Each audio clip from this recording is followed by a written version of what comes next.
Σου έχω νέα για το διαγωνισμό. Μπορείς να με κοιτάς όταν σου μιλάω? Έλα, λέγες, ακούω. Τι έγινε, το κερδίσαμε? Όχι ακόμα.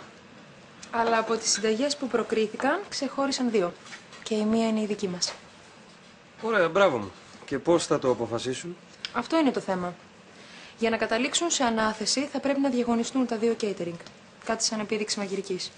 Εντάξει, δεν έχω κανένα πρόβλημα. Δεν τελείωσα. Ξέρεις πολύ καλά πόσο θέλω να κερδίσω αυτό το διαγωνισμό.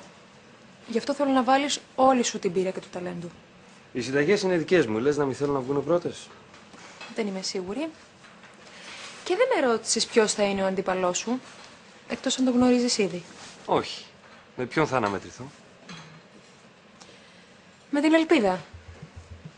Αυτή μαγειρεύει για την αντίπαλη εταιρεία.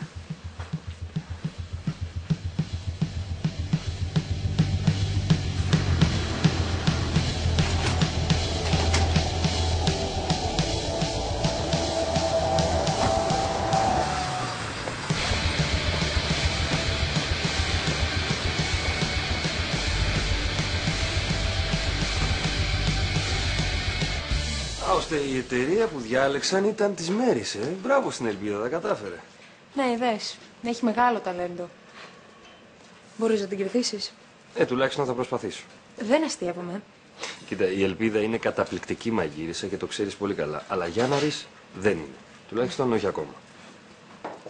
Δεν μίλησε για τις ικανότητές σου. Αυτές τις γνωρίζουμε όλοι. Απλώς θέλω να δω τις προθέσεις σου. Επειδή έχεις αυτή την ιδιαίτερη σχέση με την Ελπίδα. Εγώ δεν μπερδεύω ποτέ τα προσωπικά με τα επαγγελματικά. Θα δώσω τον καλύτερο μου εαυτό. Όπως πάντα. Το ελπίζω. Επίσης, αν δεν σε πείθω, μπορείς να πας να μαγειρέψεις εσύ. Μαθήτριά μου ήσουν. Δεν είπα τίποτα.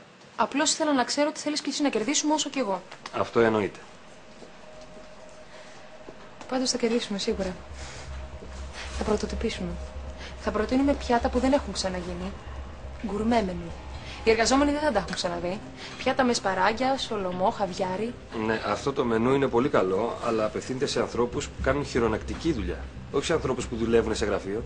Τότε να μην παραγγέλνουν από εμάς, αλλά από την ταβέρνα της γειτονιάς τους.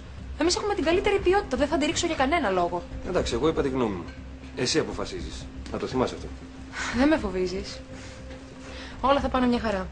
Την νίκη την έχουμε στο τσεπάκι μας.